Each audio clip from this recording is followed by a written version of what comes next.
Hello, everybody. Welcome to Trailer Postmortem. I am Show Squirell, And I'm the Snark. and today we are talking American Horror Story Season 10, Yes, Episode 1. We're going to be going into the first episode here.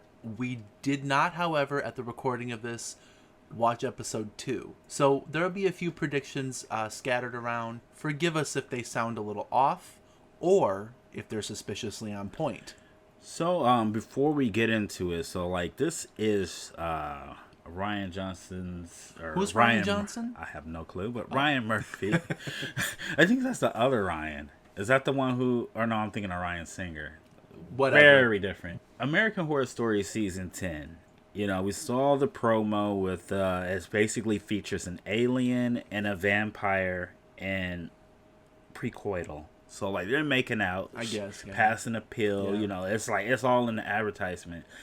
What did you get initially off of those? What's the vibes that you got? I'm going to be perfectly honest with you. Okay. I saw it, but I personally didn't read too much into it.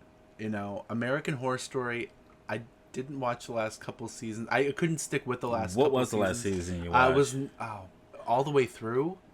Not all the way through, but what was the last episode? Probably Roanoke, I think. I guarantee you it was 1984. No, it wasn't. I only watched a few episodes of that. That's what I'm saying. Oh, I'm You're sorry. talking about My what was apologies. I was asking what was the last episode that you saw? Yeah, I mean, I did watch a little bit of 1984, but because I don't think we last. So I'll say this: the last episode that season I actually finished, I think, and this is kind of what put me off. Oh wait, no, I think it was Apocalypse. Oh yeah, I watched I kind of Apocalypse all the way through. Yeah. It had enough going on and enough, intrigue that I stayed with it. But before that, it was Freak Show. Okay. And that's really what put me off of American Horror Story going forward. Back to what you were saying, I didn't read too much into it. I know enough about American Horror Story. I've watched enough of it to know to expect the unexpected. So it didn't surprise me. I saw an alien and some when creature. You say expect the unexpected, do you mean to... because my expectation is that, it's not going to be good. I'm going to be honest with you. Really? American Horror Story has not been good, I think, for quite some time. I think they always do a good job with concept. So I really like, some of the concepts, especially the early marketing. Strong imagery. Oh, yeah. It almost looks like, a photo shoot. Absolutely. Mixed with a horror element. And it always looks very good.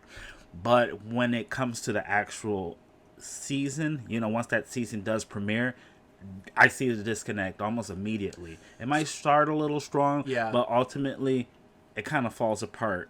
And so I'm really hoping that season 10, this whole double feature thing they're doing, I'm really hoping that ends up being a winner for them, because they're going to be shorter stories. Absolutely. And in my opinion, when we watched American Horror Stories, absolutely. I was going to talk about that. Yeah. I feel like they really did a good job. They did. I think with a story like this, having either shorter episodes or a shorter episode arc, the writers they have to close ends quicker. They gotta tell a complete story, and they gotta do it fast. They have to do it fast, and I think it works well. Yeah. Because I think it's going to serve them well. One thing about American Horror Story or horror in general, you don't want to answer too many questions. No, not always. Not always. The thing is that what I noticed about American Horror Story is oftentimes it drifts off in tangents. It goes off in tangents. So it's like you have an interesting concept, and then for whatever reason they get distracted by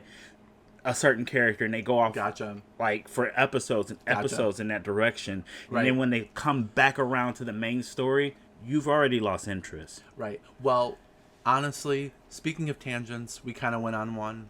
I think it's okay that we went on a tangent. They kind of want to know our opinion before we get into it. Yeah. They want to, I think it's important that we have, our audience, they kind of want to know where we're coming from and where we're going. Because when we start laying into certain aspects, or if we do, then you at least have a point of reference. It's true. But, having said what we said, I do think that before we get into it, I think the season's off to a good start. You know what? And I'm cautiously optimistic. I don't really know. I we're gonna find out once we get. Instead of building up any more anticipation, we probably should just get into it. So Absolutely. we're gonna start with the opening shot. So it starts out on a empty highway. Yes, it's an empty highway, completely empty. There's one car on this highway. Yeah, and it's them. It's the family that we're about to meet. So the daughter is in the back seat and she's counting. She says 7. And we're like, okay, well, she can't. Usually kids count cars, but there's no other cars in this road, so what's she counting? Her mom finally asked her, what are you counting? She goes, rocks. Roadkill. It's like, yeah, okay, and she just says it calmly, like it's a car. Yeah, and I think right away too, it kind of sets the tone. So we get this almost Tim Burton-esque character in this girl. She is she's morbid. Odd. She's odd. No, she's morbid. Okay. She has a morbid curiosity. And it gets a little weirder. It does. Because she just goes 10 and then the father screeches on the brakes. Yeah. There is a dead deer in the dead center of the highway, which the father gets out to inspect. Yeah. And the mother says something that we're going to hear a lot more of. Don't touch it. You might get Lyme disease. Yeah, and I'll be honest with you. When she said that the first time, I thought that was random. I was like, Lyme disease? That's probably the last thing I would think about. Honestly. Honestly, who the hell would be getting out of their car to be checking on a deer in a row? Yeah. I really thought it was going to either move it out of the way or the smart thing most people would do, drive around it. Because he does pull over. I thought that's what he was going to do. But he inspects it, and we discover that this deer wasn't hit by a car. It's been mutilated. It's roadkill, but it wasn't killed by anything on the road. By a road vehicle. Yeah, it wasn't killed by anything on the road. And what we see is that the deer's throat has been ripped out, like you just said, ripped to shreds. And the funny thing is that the camera just really stayed on that image far too long, so you could really study, the insides of this deer. Yeah. So then they get back in the car, they drive away, and as they're driving away, the deer gets yanked off the road by something. It is pulled off by force, and I don't know. Deers are heavy. For me, I don't know. It was a little over the top. It was unnecessary. That it was giving you all of the little horror. Oh, look, something got yanked inhumanly off the road. It didn't really do anything for me, but I kind of rolled my eyes, halfway rolled my eyes. Well, this is their way of introducing us into a world, which American Horror Story does pretty good. It was a good introduction. Where I kind of felt like they got back on track was Provincetown. As soon as they rolled into Provincetown, I was like, all right, I can excuse the deer roll because you are literally setting up a town that looks very much like something out of an H.P. Lovecraft novel. Really? Yeah. As soon as they rolled through, I kind of got these Shadow over Innsmouth, vibes. I'm not familiar. So, in this book or in this short story, we follow a guy who is an out-of-towner or outsider, kind of like this family, and they're coming into this small community. This is like a fishing community, similar to Provincetown. Okay. And you find out there's a secret in this place. Ooh. And that secret is that the people have been mating with these sea people. And some of them are mutated, some of them are, in various states. Some of them can't even speak. Okay, but, for the love of God, I hope that's not where this is going. You know what, though? But, that's the vibe that this gave me. Okay. And I mean it in the most, positive way possible. It definitely created a good mood. And so, when we roll into Provincetown, we find out that there's not that many people there. There's not. Low population. And on top of that, the streets are pretty much as empty as that road we start off with. Well, and on an empty road, the family ends up pulling up at an inn. Well, once they arrive in Provincetown. Yeah. And the daughter about that inn. Yeah. What did it look like? What were you getting? It didn't look lived in. You know, but it's not a, you know... It didn't look lived in. Did, I mean, it looked very lived in. Well, it looks like it's been lived in a few times. Yeah. Quite a few times. It's been there for a while. I mean, the daughter, Alma, has an impression of it. She gets out of the car and she goes, "This house looks haunted." Yeah, so it's definitely keeping in step with her, yes. the morbid kid trope. So Martha, the innkeeper they meet, who's a lady who has this Boston-ish accent. She's just got a terrible Boston accent. So yeah, I mean, she starts talking about how like this was the first place the Pilgrims landed. That's true. This is before they Plymouth landed. Rock. I guess on Plymouth Rock. Yeah. This is where they first came. Not to mention the people that were already there, but like this is the first place the Pilgrims came to, and that was mentioned before she took them into the home. And so then we get.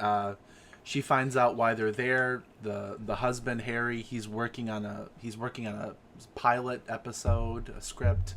Yeah, he's a screenwriter. Doris, the pregnant mother, she is a school teacher, but is she a school teacher? Yeah, she's a school teacher, but interior design is a second career for her. Okay.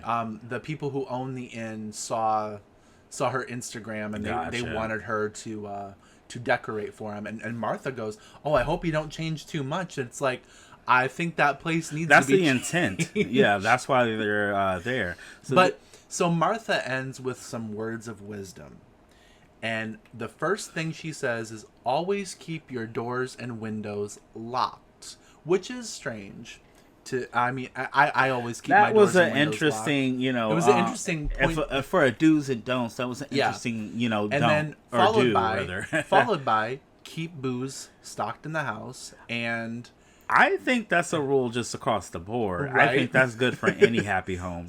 Well, especially in winter. She's just speaking facts. She's not really even like, I mean. And finally, never imitate a Boston accent. Just a very curious comment. Like, I mean, I don't know. Is that a little bit fourth wall breaking? She's literally imitating a Boston accent. Well, I think it could be, honestly, that could be a Boston accent that's been in Provincetown for a while. I don't know. Because that does happen. I've come across my fair share of Bostonians, or people from Massachusetts, right? And they have not sounded like whatever came out of her mouth. I mean, like I said, you could start with a Boston accent, move somewhere else, and kind of phase out of it. I just thought that was an inside joke. Could be. All right, then we end up. We go on a walk with just the father. After that, like, I mean, what's the first thing that you would do if you got into a new town? Like, I've been certain places, and it's like the first thing you want to do is go out and explore, not in a car, but kind of on foot. And this town was small enough that he could do that. Mm-hmm. So Harry takes off onto the street, and I couldn't really tell, I guess it was a strong overcast. It looked like the sun was going down, but it was, I guess, overcast. And as, like, the sun is going down a little bit. It was overcast when they arrived, too. Yeah, so it kind of stayed, I guess. Yeah. It's always, like, in that twilight zone, or the twilight hour. It's always not sunny in Provincetown. Yeah, I'm not exactly sure if that's that show. But, yeah. I noticed that, like, let me see if I can get back on my track. Oh god, that jump was terrible. I'll be here all week, folks. Oh boy. So I think that he starts to go off into town, and he goes through a neighborhood. He tracks through a neighborhood, and the first house that you see has a blood red porch light. Yeah. I mean, it was jarring because I think at this point they had the most desaturated color palette, and then this blood red, light comes popping through, and it's so vibrant. I think other than the blood, that's the first time we've seen the color red. Well, the deer. That's what I meant. Blood on it. I think that besides the color of blood, that's the so first I time get we see maybe the they're kind of just tie it in. Yeah, I guess maybe absolutely. I don't know. Well, as he's walking throughout, this neighborhood, red lights are popping on in everybody's porch lights, so I think it's definitely something for us to pick up on, But he didn't really seem to be too bothered by the fact that everybody had these red porch lights. She just kept it moving. Yeah, he noticed them. I guess so. No, he did. He looked right. He looked but right these at him. days, But he was people, just like, everybody's got party lights, so I don't know. Maybe, maybe he wouldn't have thought much of it. So he finally gets to the supermarket, and much like the rest of Provincetown, and I'm going to say this again, it's completely empty. He grabs his cart. He starts going up and down the aisles, and this is when he interacts with the first, townsperson in the city. It is Tuberculosis Karen, played by Sarah Paulson. Yeah. Yes, and she's unrecognizable. Yeah, I didn't realize it was her. I barely knew it was her until we freeze framed. We got a freeze frame on her because honestly, I did not know. I didn't even know it was her, and so she's like completely unhinged. She was a bag lady. She's a homeless woman, and she's basically we find out she's terrorizing the town or whatnot, but it's for a reason, I guess. So she tells him to, I don't remember the words exactly, to get the hell out of here before we rip off, before they rip off your balls. That's quite the greeting. Quite the greeting. Yeah. Quite the way. This is how people say hello in ports or Provincetown. This is how people say hello, apparently. She goes on her way, and she sits outside the window waiting for him. And, that's where we get a little bit of backstory, from, I guess, the second Provincetown person he meets. The clerk. Yeah, and he, everybody's aware, apparently. It's a small town that this Hollywood hotshot writer has arrived. Mr. Hollywood. So, everybody knows that they're there. Which is already kind of creepy, if you think about it. Because that means there's just like zero anonymity. Anonymity. I don't even know how to pronounce that word. So, he leaves the store and everything like that. And after that, what happens next? So, we are back at the inn. We're back at the inn, and it's time for everyone to stretch their creative muscles. We got a little montage going on. Mm-hmm. It starts with Alma playing her violin. Yeah, Alma, I think you kind of pointed it out, but they're, a really creative family. Yeah, they and are. I think that's like something you never see. So Alma starts. And I'm being silly, but something you rarely see in any kind of film. I think just about every film has somebody who's doing I hate to say this, but I guess I can since I'm an artist, the most like underpaid job and everything, fighting for and then all of this stuff starts happening. That's true. And and they're always successful. And the reality is most artists. I mean, I'll get to the successfulness. I'll get to the successfulness in a minute, but Alma's leading the montage with her violin playing. Mom's upstairs looking at fabric swatches and samples for the inn, and Harry, the dad, is at his computer. Dad's got writer's block. He's got some serious case of writer's block. Yes. And meanwhile, I do want to point out that during this montage, there's a fox on a beach. What did you call the mother?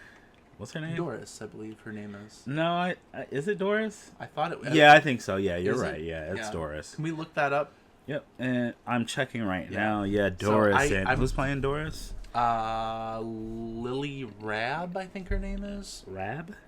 Lily Rabe sounds Lily right. Rabe. Yeah, that sounds good. I think that's her name. Yeah, she's anyway, done a great job. During this montage, there's a fox that's running around on a beach, which I'm like, it's scurrying around, and it's on to be scurrying around and digging into little digging some sort of symbol, some sort of thing we're gonna see later.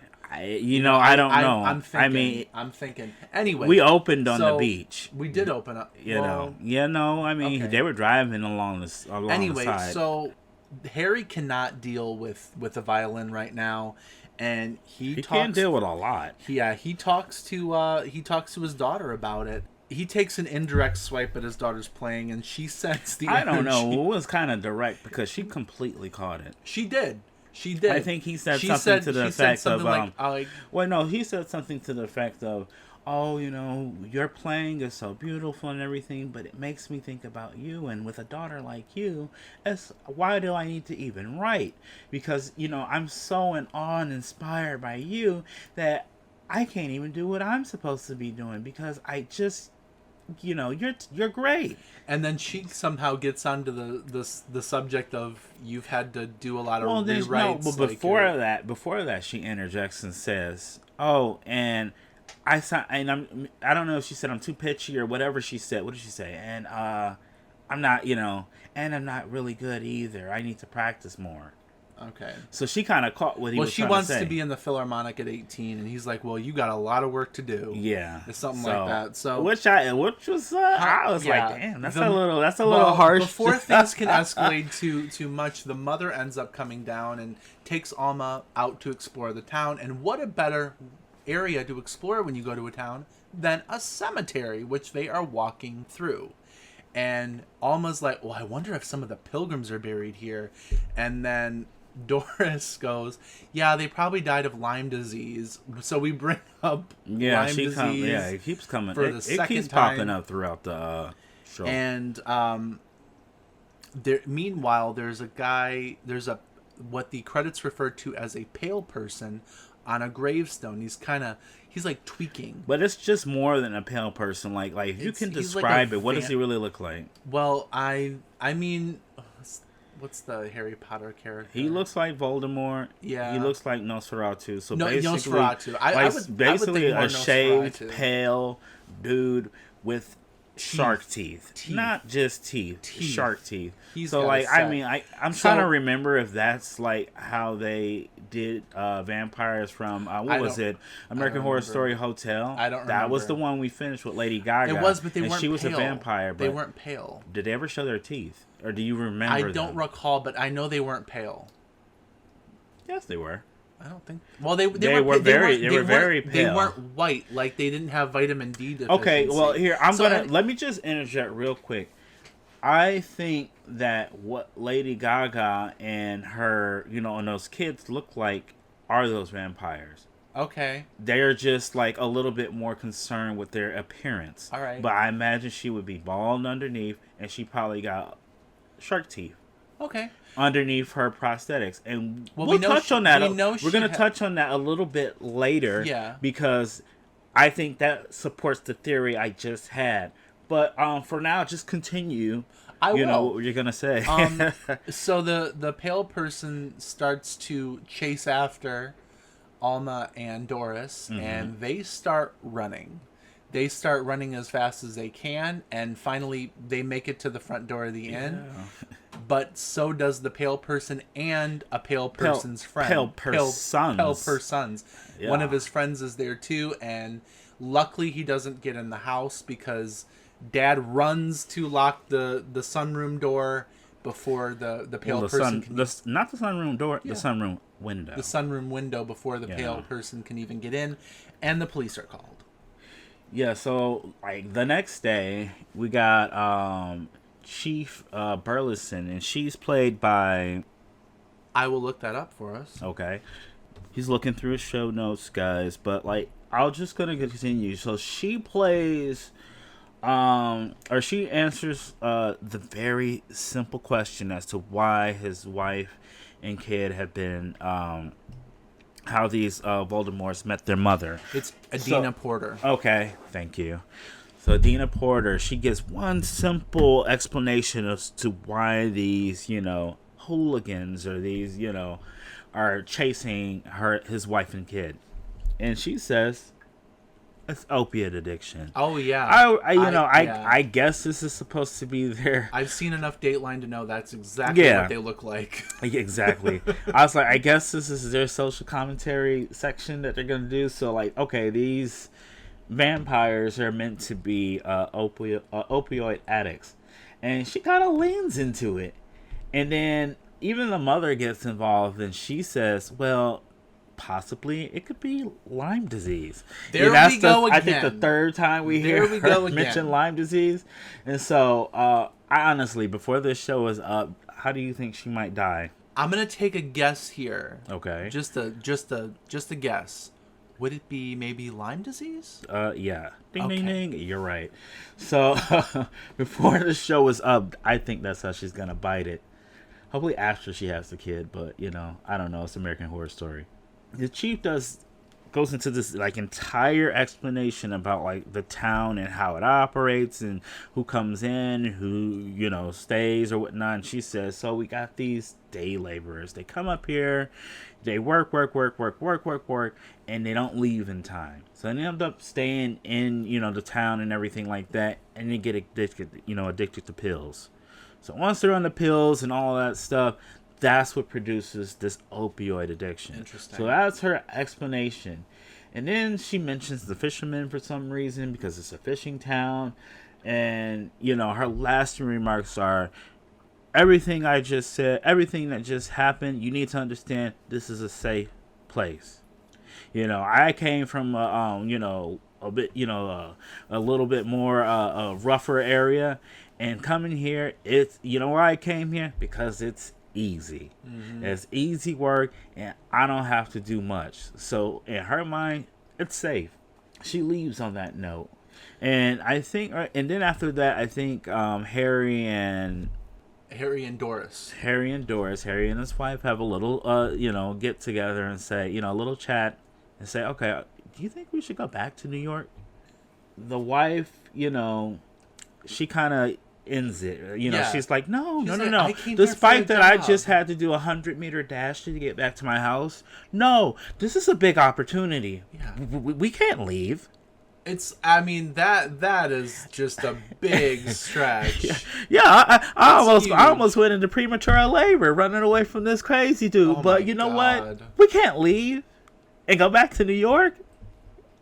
No, we can't leave. And so they decide to stay. Yeah. So they take that whole scenario and like, all right, we'll stay. So later on that night, Alma is awakened, or she wakes up. I think she hears tapping or something like that. Someone's throwing rocks at her upstairs window. Okay. Like pebbles.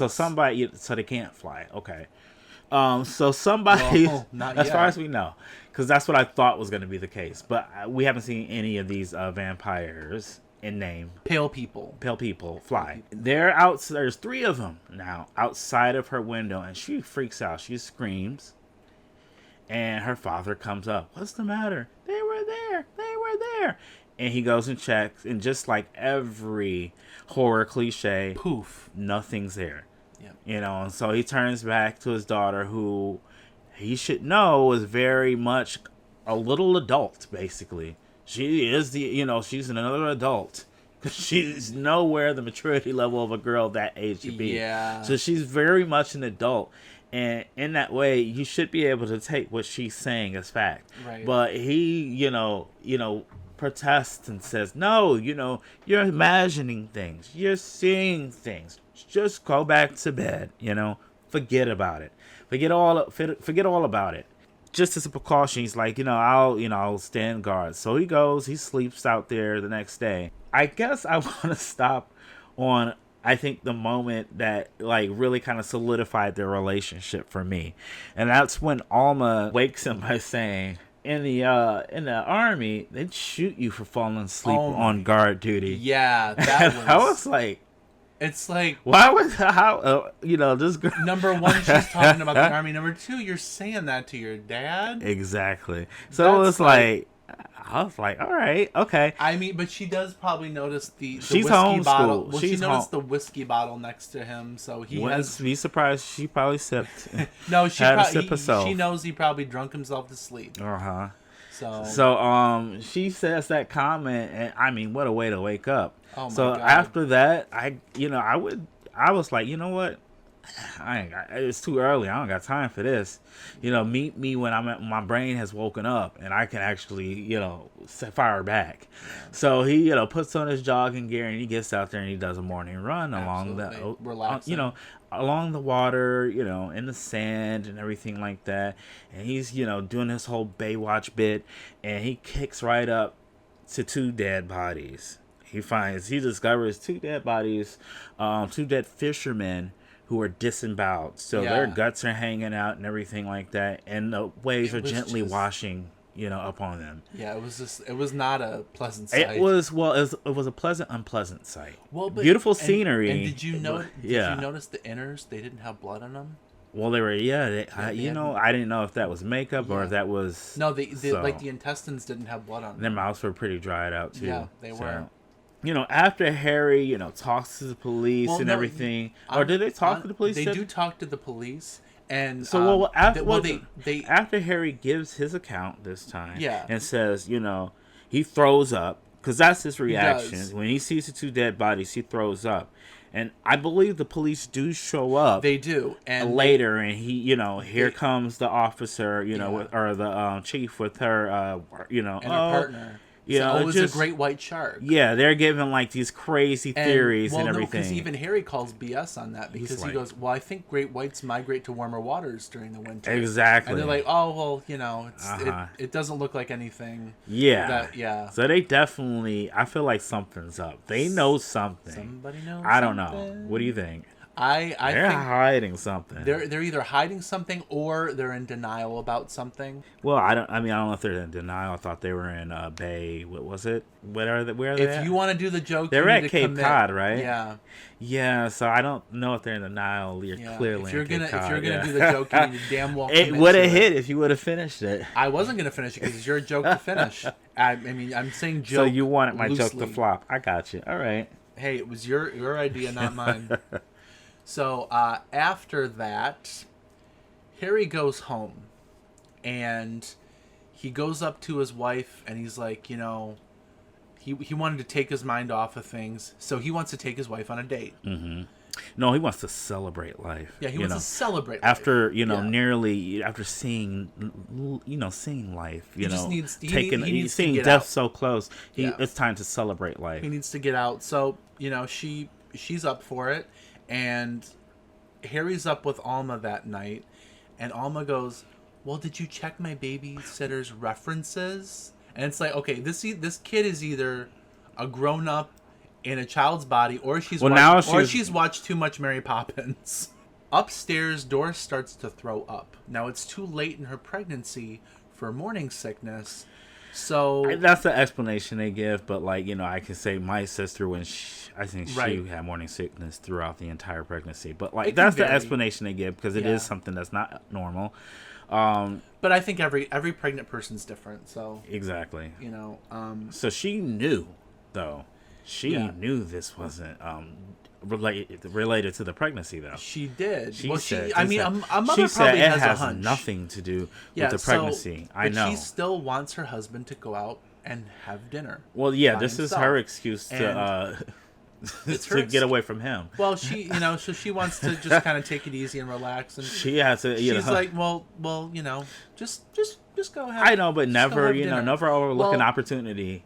She was like, if maybe you could do this thing yourself. Yeah, so I can chill out at the house and kick my feet up. So Harry's says to her, "Well, what if the weirdos come back?" Now, here's the thing. Does he say that? He does say that. And you're going to leave your daughter with a woman that you hardly know. And these weirdos have come to your house, two I'm trying times? to, you know what? I'm really trying to, it's hard to suspend disbelief. Like, if you really kind of break down, piece by piece, kind of like we're doing what these, the reactions were, do you start to see, cracks in the armor? You do. I mean, but that's the thing, in a horror film or a horror TV show. The action is propelled by someone doing the stupidest possible thing. Yeah. And I'm not saying the dad is stupid, but it fits into the trope. It does fit into the trope. And so that's kind of why, you go into a horror film thinking, okay, this person is going to do something that won't make sense, but it makes sense in the story. So. You're along for the complete ride. You are. So when you start seeing, kind of like we when you break down pieces of it, it's not the complete ride. But within the moment that's happening, you can't really think about the long term. So these are split second, he discovers the bodies. That's a split second thing. It is. And it's not something that's going to say, oh, now that I saw that, we got to pack up everything and we got to move. It's the second weird thing that's happened. So, it's like, a growing or a building, okay, concerned. But like right now, they're just like, okay, empty. Because empty could be very good. Okay, empty town, not a soul in town. I can really focus and, zero in on what I'm trying to do, my book. And when I think about like now, a whole bunch of people, all of these voices and stuff, it's hard for me to kind of concentrate and focus. But it's quiet out here. He's going to focus on a little on himself that night. So he goes to a restaurant titled The Muse. Yeah, The Muse. The Muse. Now, that's probably like, that's when this script fell a little flat. It kind of flatlined. It's just very. No, it's not. It's not I even mean, ironic, the writing but... flatlined for a second, but then it got resuscitated. In the next, I think, after a few moments or whatnot. Right. So he's sitting at the bar having a drink, and he's noticed by someone across from the bar, and it is. We get the impression that this is not just a restaurant. It's also a place where gay escorts. It's a cruising, it's a cruising bar. It's a gay escort. Well, it's a little bit of everything. I don't. Well, I mean, there are people that hang out, but I think it's predominantly filled by gay. It's escorts. A celebration of LGBTQ. Well, I'm not saying that's a bad thing, I think but everybody's there because he's greeted by a butch lesbian. That's. Well, she's never called a butch lesbian. She's filling that anyway, role. So she is a stud. Okay. So she's greeted by a stud. Anyway, he's greeted by a stud. Anyway, after that, someone sits down next to him and says, "Buy me a drink," and it is Mickey, played by Macaulay Culkin, in his American Horror Story debut. And what did you think about that look? I honestly. It wasn't something that I was surprised to see in American Horror Story. Do you have a take on it? I really felt like, I guess, Macaulay Culkin's a star from the 90s. So they gave him a grown-ups 90s look. Okay. It kind of reminded me of like a Kid Rock. Oh, that's insulting. I mean, I'm just saying. Kid Rock, in the day, think about it. Macaulay Culkin wasn't dressed like white trash. What did he look like when he think about it? He had like a fur coat that looked like... It wasn't fur. It was just a long coat. Nah, it was fur. Yeah, he had a fur coat that looked like it had been caught out in the rain. What do you think in the comments? What was his outfit like? I don't know. He had a Pirates Caribbean shirt, a frilly shirt. I kind of like that. Pirates of the Caribbean chic. Yeah, anyway, a frilly little shirt, and he looked... I'll put it like this. He looked like what we later found him out to be. You know what? He gave me Courtney Love. That's what he gave me. Yeah, that's what I said for the 90s. Okay. He gave me Nirvana's frontman's or former. He gave me her. That was what he looked like. Courtney Love. Complete with, I'm talking about head to toe. But see, management ends up kicking him out because they're tired of his stuff. Then we're introduced to a couple people singing a duet. Islands in the You know what? I don't know the Ghetto Superstar version. No. I mean, I'm familiar with that. Islands in the Stream, I think it's called. Something. It's a Dolly Parton, Kenny Rogers song. But it is Sarah Cunningham, a.k.a. Bella Noir. Mm-hmm. She is a romance novelist who lives on the New York Times bestseller list. And she's played by Frances Conroy, who plays her with a touch of grace, heavy heap of nasty, and a dash of camp. Wow, you read that really well. Thank you. I have wonderful show notes. Thank you. And she is accompanied by Evan Peters. Uh-huh. Evan plays a Tony Award-winning playwright named Austin Summers. And, so we get the sense that the Muse is actually where some writers get the Muse. Or their inspiration. Yeah. Well, actually, Provincetown is where they get their inspiration. So well, I know, but the Muse is where the a gateway to that inspiration. This is where he... it's quite a stretch to find Harry's Muse at the Muse. Yeah. I mean, it's not... My takeaway from this scene was when...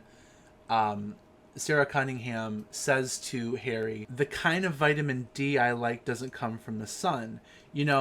So, yeah, that was. it was, but Well, so no, it wasn't something like it was like the kind of vitamin D I get doesn't does come from the sun. absolutely. And I, So but that was it was a saucy line. It's kind of a wink, wink. But I do want to give a theory in conjunction with the outdoor scenes. This line and the outdoor scenes had me thinking. During the day, Provincetown, it's overcast. There's not bright sun beaming down. And later we're going to go to Austin's house, which we'll get to that later. But I think that these pale people, especially, or the Sarah Cunningham and Austin Summers, typically do go there during the winter because of the overcast. So they can be up during the day, not necessarily go outside. Well, I have a theory. I think they're not completely vampires in the sense of a vampire. So, Right. like, if we think about, like, what was the cheesy one? The romance one with Kirsten. It's Kristen Stewart. Kristen You're Stewart. talking about Twilight. Yeah, Twilight. So in Twilight, if I remember correctly, never seen it. Actually, and you could tell me in the comments, but they could go outside. They glimmered. Yeah, well, no, they sparkled. They did. Let me tell you something though. What? If I remember correctly, they had to go to places that were overcast. Really? And in order to I survive? just thought of that because I've only seen that film once, which is one time. I've never seen it at all. But yeah, they actually did have to go to places that were overcast. Really? Yes, they did.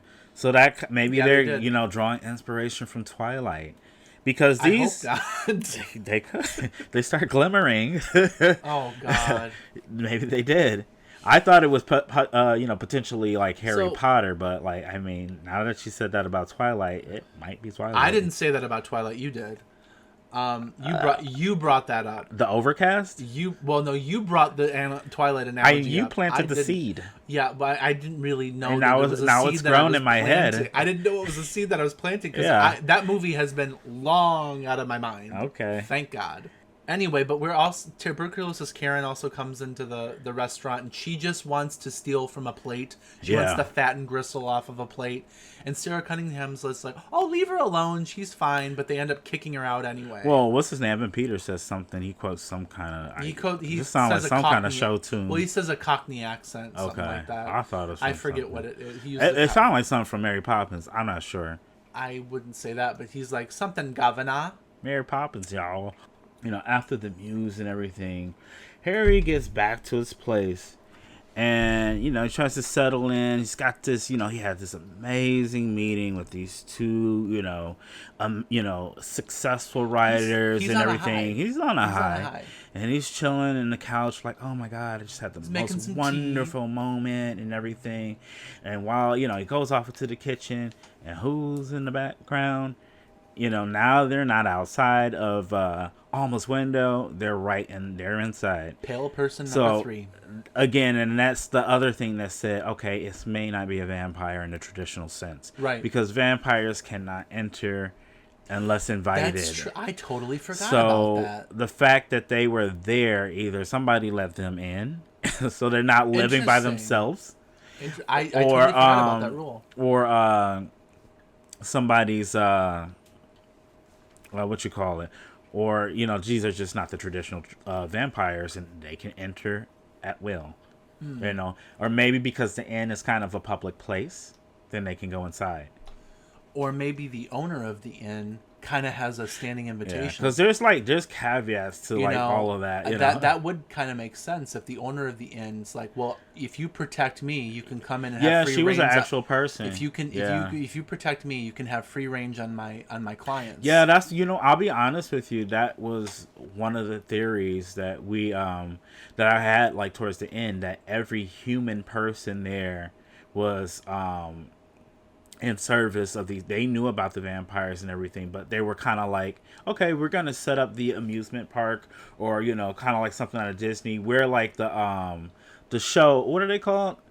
We're the people like Cinderella and everything who work at Disney. What are they called? Characters. They have a name that you always have. I always hear, but Character performers. I guess so. We'll go with that. So the character performers at Disney, they're there to do cast members. Yes, Cast thank you. members. But that's not what they just call. That's not just what they call the characters. Everyone that works at Disney, even if you're custodial, you're called a cast member. Okay, well, these acting cast members, actors who were the cast members, I kind of looked at these all the human as those, that type. So they're working in service of the vampires. When they come in, they're the pale people. They're putting on a show. It could be. They're putting on a show, saying, "Hey, we know who you are," and everything like that. We know what's going on. Or, "Hey, it's nice to see you. Where are you staying at?" They already know all this information. They're just playing actors. Interesting. But it's enough to help feed them and, help feed our pale people and probably keep them alive. Okay. Maybe they can't. We'll get into it a little bit later, but I have a lot of questions. So anyways, this way off topic. So Harry and Voldemort, the vampire dude or pale person, they get into a scuffle, and Harry ends up beating his brains in, literally. Yeah, with a fire utensil. With something off of a fireplace. Yeah. So it's like a fire poker. It wasn't a poker. It wasn't. It wasn't a poker. It wasn't a shovel. It was the thing that holds those things. So he took the stand and beat his face in with that, and it was. I guess, an interesting thing. And see, it even got me wondering if, these are vampires, is this thing really dead? Or since he didn't, take out his heart, or, is he just going to come back alive later on in the body bag? They're not referred to as vampires. They're pale people. So I think they just need... You really think they're not vampires at all? I mean, here's the thing. Are they trying to make their own thing? American Horror Story kind of makes rules for certain things. Ghosts are tangible, right? Yeah, that was their big thing, yeah. So, maybe their vampires are different. Or maybe these aren't vampires. They're just people who really need blood. But it's based... outside of this, that concept is based off of a vampire.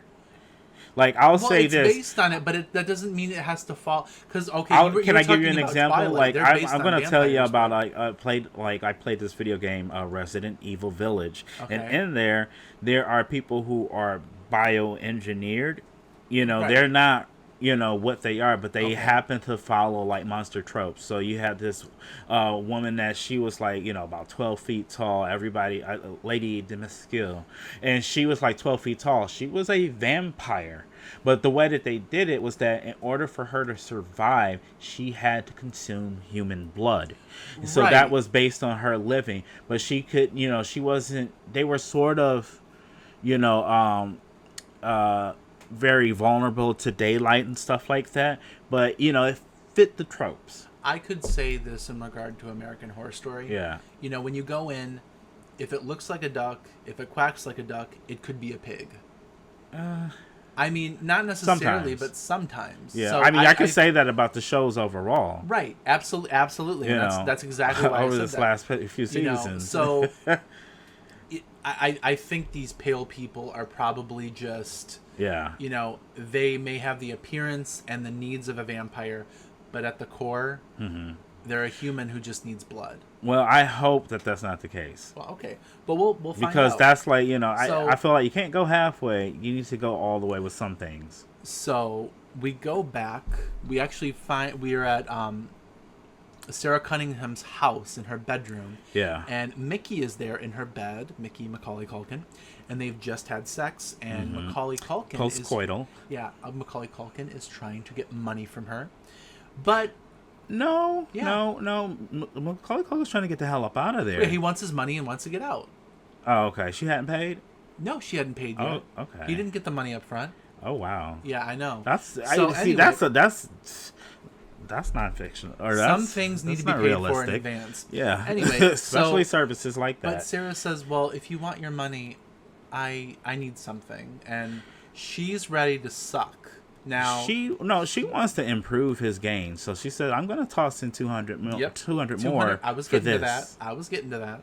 Okay. She was getting, and she said, and Macaulay said, well, last time you went a little too hard, and I didn't like it. So she went too hard. What you talking about? Well, we find out he finally relents when $200 is on the line, or when he accepts. She cuts him with a razor blade in his arm and starts sucking his blood, while Macaulay is like grasping the bed, and it's like, okay, this is what she's into. Mm-hmm. Well, I do wonder, too. So, we didn't really see the aftermath, and I wonder, if she had some of the power sets you might have seen in True Blood. So, they could use their blood and stuff like that to heal humans' wounds and things like that. Well, but she was sucking it. She wasn't. Yeah, I know. That's what I'm saying. I wonder what the aftermath of it. We don't see. It's just her diving onto his mouth, but we don't see what happens afterward. Does she heal him? Does she not? I think she just wanted blood. We'll find out if we see him again. What I'm trying to get at is that whether or not, are these more ticks in the boxes of a vampire? So is this thing pretty much a vampire like I think it is? Okay. I think there are certain, you could check some boxes. Some would be vampires, some wouldn't be. Okay. But then we go back to the inn. So back at the inn, our chief shows up for the third time. I think she said, "Oh, these tweakers, they're really getting out of control. They probably wanted to bust in here to get some money, maybe grab a TV, That's not what's to going fulfill on, their lady. habit." So she's completely oblivious. She's aloof. So we think. Yeah. And I think we're made to think that because before she leaves, she says, "Come by my office tomorrow morning." Yeah. She doesn't say tomorrow night or now or anything like that. She said, "Come by my office tomorrow morning," because I think that plays into the fact that these things can't really travel during day. Gotcha. So this is the time that we're going to be safe enough so that I can tell you what's going down. The first time we see one is during the day, though. We see it in the forest and everything like that. It runs to the house. It does. So they can be out during the day. I think the majority of them probably I don't know can't. if that's a mistake or on their part. But I don't think it's a mistake. I think they can be out during the day. Just the majority of them aren't. Maybe there's a hierarchy, like you were saying. Because put it like this, you actually never said this, but I'm going to say this. That it seems like Bella and Austin Summers, they have a higher brain. They come here for inspiration and things like that. But I'm alluded to the fact that they are vampires or whatever they're supposed to be. Whereas the other ones don't really seem to have a higher brain. They're more like animalistic, looking for a meal. And so somebody in that situation maybe might not know to not go out in the daylight and all that stuff.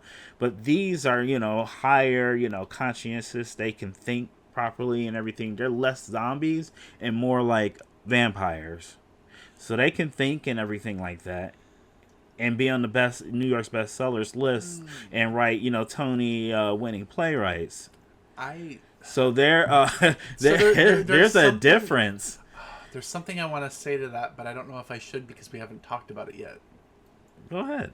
All right. Well, I mean, if you've seen this, if you're listening to this, then you've obviously watched the episode. But you are right to an extent. Yeah. And we're going to learn later. To a large extent. We're going to learn later about the pill. Now, we don't know exactly what's in this pill. No, we don't. We don't really know what it does. No. Or how it does it. Really, we really don't. We haven't a clue. We haven't seen episode 2, so I don't know. Yeah. Or I've been saying off of Twitter and all that stuff, so I miss everything. Yeah, I mean... That's why we can do this podcast. It could be played into it that they have access to this drug that could be necessary for them to live. Yeah. So they know how to... See, and I don't see it like that. Okay. Well, okay. I think... Well, I do wonder, though, it makes me wonder if they can turn. if they can turn people into certain things, or is it that pill that's the catalyst, and that's the only way to turn somebody? I think it's the pill that's the catalyst, and I do think maybe the red lights do play into it by saying, I think the red lights, maybe we have blood for you, but don't eat us. I don't know. I don't know. I mean, I think that because like actually, what happens in the next scene? So like after this, we go back to Bella's boudoir. Oh yeah. And tuberculosis Karen is at the door, and she does. And what's above that door? A red light. Yeah, so this fits into kind of my theory. I thought that red light meant they were feeding, or about to eat. That could be. I don't know why you would signal something like that, but or maybe it's just like it's something they thought was an interesting visual. We know, like I mean, up until this point, she just got finished with Kevin. Or shut up. Shut up. She just got finished with Mickey. Thank you. She just got finished with Mickey, and she was moving on to her next meal. Tuberculosis Karen brings something with her, and it is a sack that something is moving in. And we find out through the noise cues. Well, something's moving, but before that, I just want to say, I am forgetting something. You know, we learned that, you know, it's not just an exchange or anything like that. Not. We find out that Tuberculosis Karen does have a lot more information than, you know, what she was shouting throughout this entire show was actual pertinent stuff. It's just that we were made to think that she was crazy. And this is where we find out she's not crazy. She's trapped. She's trapped. She's trapped in the situation. She works for Sarah so that Sarah protects her from they have an others. agreement. Yeah, it's a messed up agreement. It is under the contingency that Sarah protects Karen from the others. That is what Tuberculosis Karen says. Did she say the other vampires or just the others? The others. Okay. You protect me from the others and I help you. Yeah. Now, to me it seems like Tuberculosis Karen is sort of a familiar to Sarah in a way. You're thinking like what's that? What we do in the Waititi. What we do. But I mean, familiars are in vampire lore. They are a thing. Yeah. You know, so it's not just what we do in the I shadows. think of animal familiars, but yeah, I mean, or people who are subservient. Yeah. Underlings, I guess you would say. But also Tuberculosis Karen does want like fat and gristle from the restaurant, so she might have kind of a condition too, but she's trying to... I don't know. Either that or that's her role. It could be. So but, like I mean that kind of fits into what I was saying, that I feel like everybody is a Disney cast member. Yes, so, they're all cast members. So Tuberculosis Karen gives Sarah Cunningham a backpack that has a baby in it. Yeah. And it's crying. And wait, you know what? Can I just interject? You know, FX is owned by Fox, that is owned by Disney. So it could be a nod to Disney and that these are kind of like cast members. Okay, that's a fan theory you heard from the Snark. I'm not saying it's a fan theory. I'm just saying, you know. I think it is. Maybe it could be a middle finger to Disney. It could be. Could be. Consider how much issues they had with their cast members. So now we're back at the inn. I got you all shook. And... I'm sorry? Nothing. Okay, so now we go back to the inn. Harry's in the living room. And Alma comes downstairs. Now Alma was not around when the cops were there for the break-in. No, Doris said that, you know, she told Alma to stay upstairs. You know, Alma knows better. Alma does know At this point, she's like a teen. Listens. She's in her room with her, you know, iPad listens. and stuff like that, listening to tunes. She doesn't want to be bothered. Yeah, she's on the stairs looking at her dad, and her dad's like, you know, I think we're gonna leave. Yeah. And Alma goes, "Oh, it's too bad. This place is a haunted house now, and I really want to stay." Yeah. And she looks right at where dad killed the pale person, and there's still a little blood. Well, this is the part they missed to clean up. She's either right in on, oh, you guys missed the spot. And she doesn't say that, but the camera says it. The camera's like, you missed a spot. I mean, it's a little gruesome, but you know, we go on. there. So after that, I guess you could say if you go back to the initial episode, the house wasn't haunted as far as we know. Before Alma entered the house, but she said, she mentioned it being a haunted house. So at this point, we're at almost at the very end. It kind of has become a haunted house as far as she, in the world of American Horror Story. So I mean, in a way, I guess she was clairvoyant, wouldn't you say? No, I'm pretty sure she sinks like a rock. Gosh, we killed that joke. So what joke? What joke? Oh my God! All right, well, moving right along. That takes us to Austin Summers, and Austin Summers, just to reiterate, he's that Tony Award-winning playwright played by Austin Evan Peters. Oh shit, Evan Peters, played by Evan Peters, Quicksilver, and Quicksilver is looking very much like Johnny Depp. No. What? Quicksilver. I mean, he's got the, Dark Shadows get up. He's, pale, dark robe. He's doing that, again, tying into the whole Tim Burton-esque-ness of it all. Okay. Yeah. So, he invites Harry out to his cabin, which is really a mansion in the woods. It looks really nice. Very nice cabin in the woods. He invites him out to his cabin in the woods, and he shoved... it's under the guise that he has a cure for writer's block. Yeah, I guess that's so. How, that's how he gets so he Harry calls there. him. Apparently they exchanged numbers that night and everything. Well, but he called him from an unknown number. Yeah, that's right. That was weird. Yeah, it was weird. So maybe he didn't. They didn't exchange numbers, but since they're all all of these people are supposed to be our Disney cast members. They probably had like the hookup. They knew the number, probably know the social, probably know everything. Probably even got like a little basic itinerary of their day. So, he had the number. The script was provided, so the number was provided, and so he called him up to his place. And when he gets there, he shoves these pack of pills in his face. He says, "These are, our tragic magic." Little black pills.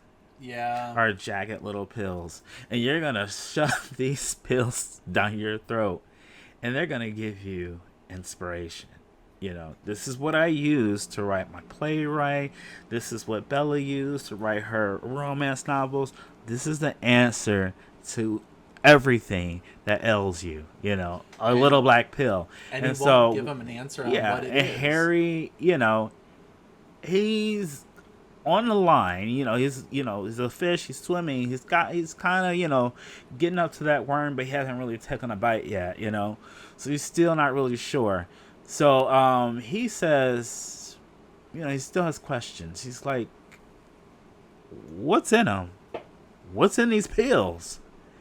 And that's, an answer he doesn't even address. He just talks about how wonderful, how you're a writer, you do anything to be a writer, and you have these words just bottled up inside. If you don't, you're willing to even die to get those words out, right? And which I think was like foreshadowing. So you're even willing to die to get these words out. So you're gonna take these pills, and he keeps those pills and goes back home. So when Harry gets back home, he is honest. He's ready to leave. Yeah, he wants to get out. He wants to get out of Provincetown. I'm not exactly sure. It was kind of weird, so I'm not exactly sure if there was like time that had skipped. No, I don't. From the time so. that he talked to them until when he got back. No, it might have because there is a catalyst here. Okay, he's ready to go. And he all of a sudden gets a call. Well, they never said. Okay, so up until this point, just let me say this: they have been fighting to stay.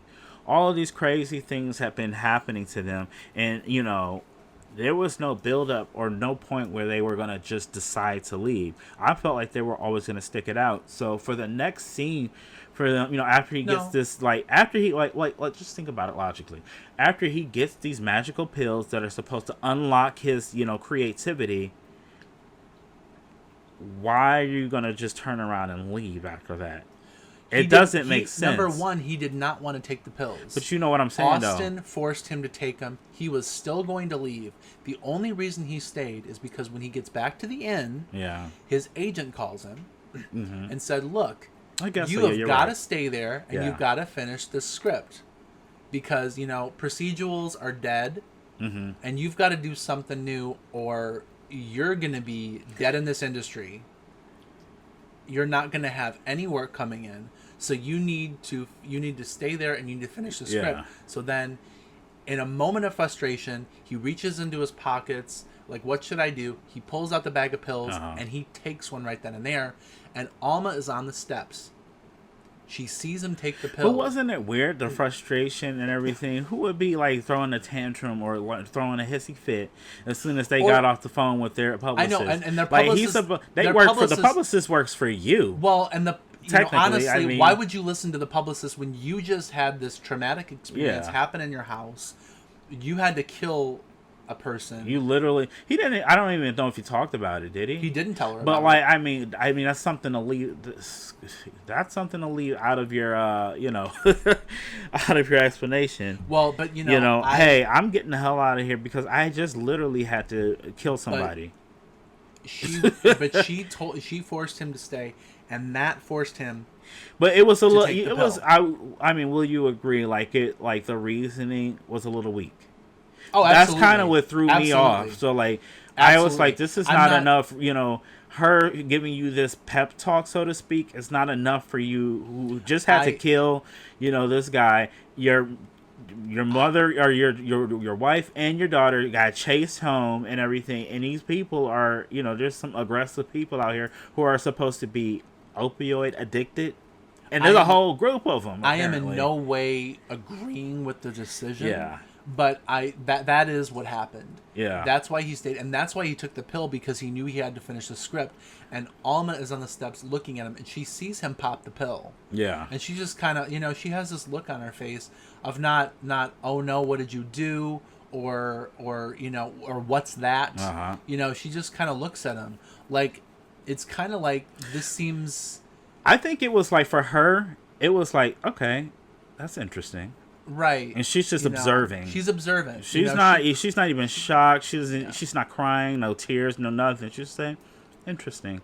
Yeah. So you took the pill. Well, so she knows that she's going to stay. Well, and she wants to stay. That's true. And that's where we end the episode. Yeah. So, what did you all think of this episode? Let us know. Yeah, we have did you have any more theories or anything that you could think of? Honestly, at this point, no. I think I brought up... It's just the first episode. I brought up some theories that I think... So, overall, did you think it was, an interesting episode? Absolutely. I think the season's off to a decent start. It's better than some of the other ones that I've seen in the recent years. Yeah, so I agree. I think, having the year and a half hiatus, because that's how long it's been since we've had a Horror Story. Oh, yeah. I think that's actually made the writers... The writing better. They've had more time. They've had more time. So American Horror Story, in my opinion, doesn't have to happen every year. Give us and this is for any TV show.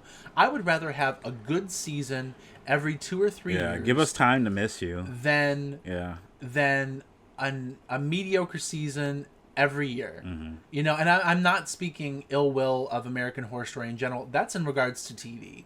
I think some TV can kind of learn from this format. And you know what I think too? We are living in an age where there's so much content. Absolutely. That if everybody's coming back every year, somebody's going to fall out of out of the viewing circle. They're not going to get watched, and because it's just only so much time in the day, so much time in a week, month, and year. So I'll say, just before we wrap things, my opinion. I was cautiously optimistic. Gotcha. I thought there were a lot of interesting concepts that were on display. It did leave me with a lot of questions, and I wanted to know more. So I'm eager to watch the second episode, once Yeah. we get into the second episode, because I kind of want to, see if some of the theories I had came true or if I Gotcha. was completely wrong.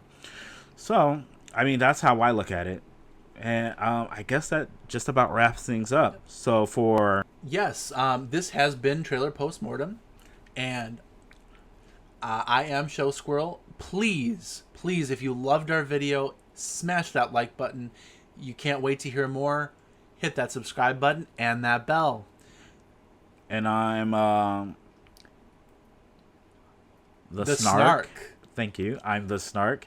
And I'm going to co-sign everything he just said. Yeah, just like subscribe and, hit that notification bell. It helps us out. And if you liked it, hit us with a like. If you didn't like it, hit us with a dislike.